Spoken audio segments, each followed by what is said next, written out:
Hello, everybody. This is Teacher Brian. I woke up this morning and I was a dinosaur. So I'm not sure what to do about that. If anybody knows some good cures for turning into a dinosaur, let me know. I will, in the meantime, just keep eating lots of vegetables and hope that that helps me turn back into a person. Um, but yeah, we'll see. In the meantime, I thought I could read you a few books about dinosaurs. And here's one from actually when I was a kid before I turned into a dinosaur. And it's called Dinosaur Adventures. Okay, I'm going to drop out so I can use my dinosaur hands to hold the book.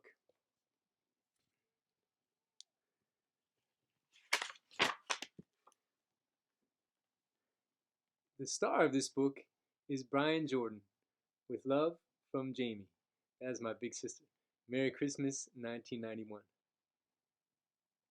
Brian Jordan lives in Downers Grove, Illinois. He was mad because Mom, Dad, Jamie, Leslie, and Mr. Fish said there were no dinosaurs left in the world.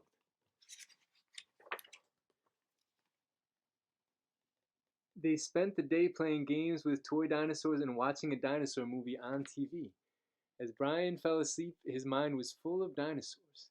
Suddenly, he was alone in a large forest. I wish Mom, Dad, Jamie, and Leslie and Mr. Fish could be here now, thought Brian. A brontosaurus came into view, crying and splashing buckets of water all over the forest. I am so unhappy, wept the brontosaurus. I am always being bullied by the triceratops just because I do not like fighting. Please do not cry, pleaded Brian. He wished Mom, Dad, Jamie, Leslie, and Mr. Fish could be there to help him. I am Brian. Who are you? I am Nessie, sniffed the brontosaurus as she blew her nose on a large flowered tissue. The pair sat down by a lake. They were both trying to think of a plan to help Nessie. Nessie was not really good at thinking. She smiled and lay on the warm grass, waiting for her new friend to come up with some ideas. I have an idea, said Brian. Do you have any good friends who could help us? Oh, yes, replied Nessie. Snapper and Flapper, the pterodactyl twins. They fly, you know. They set off to find Nessie's friends. Nessie gave her friend a ride on her back. They went through the forest, across the desert, and finally up a mountain. On the ledge there was a nest with two huge bird-like creatures. Snapper, yelled Nessie. I brought a really cute talking bug to meet you.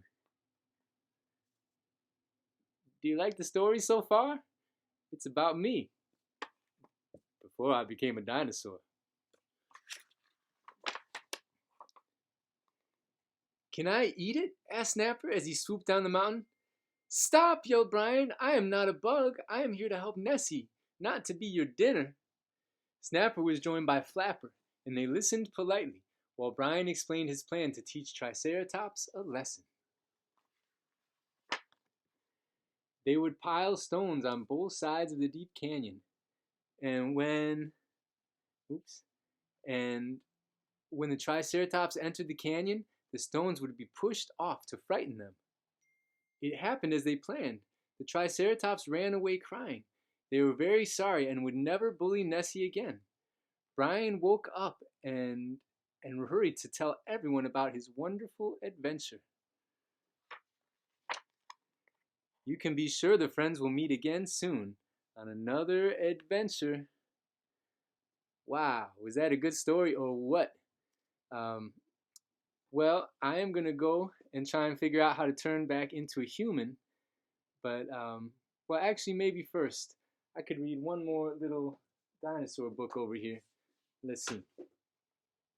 Let me just sit on top of this rock. Okay. It says, Dinosaurs. Illustrated by Dot and Cy Barlow. Dinosaurs lived millions of years ago, long before there were any people on Earth. But scientists have put dinosaur skeletons together from bones that they have found. Ooh. Dinosaurs were reptiles. Their babies hatched from eggs. Woo-hoo. Procompsognathus was one of the earliest dinosaurs and one of the smallest.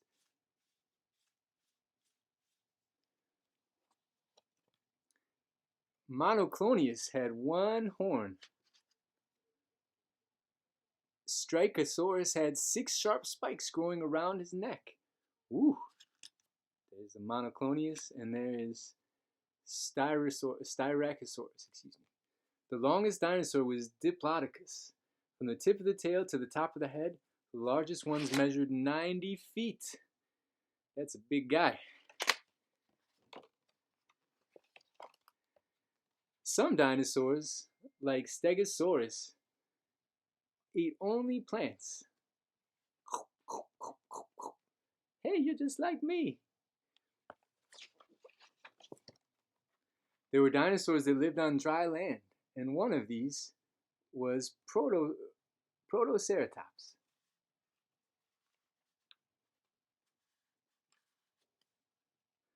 Other dinosaurs, like the huge Brachiosaurus, spent much of their time in the water. Woo!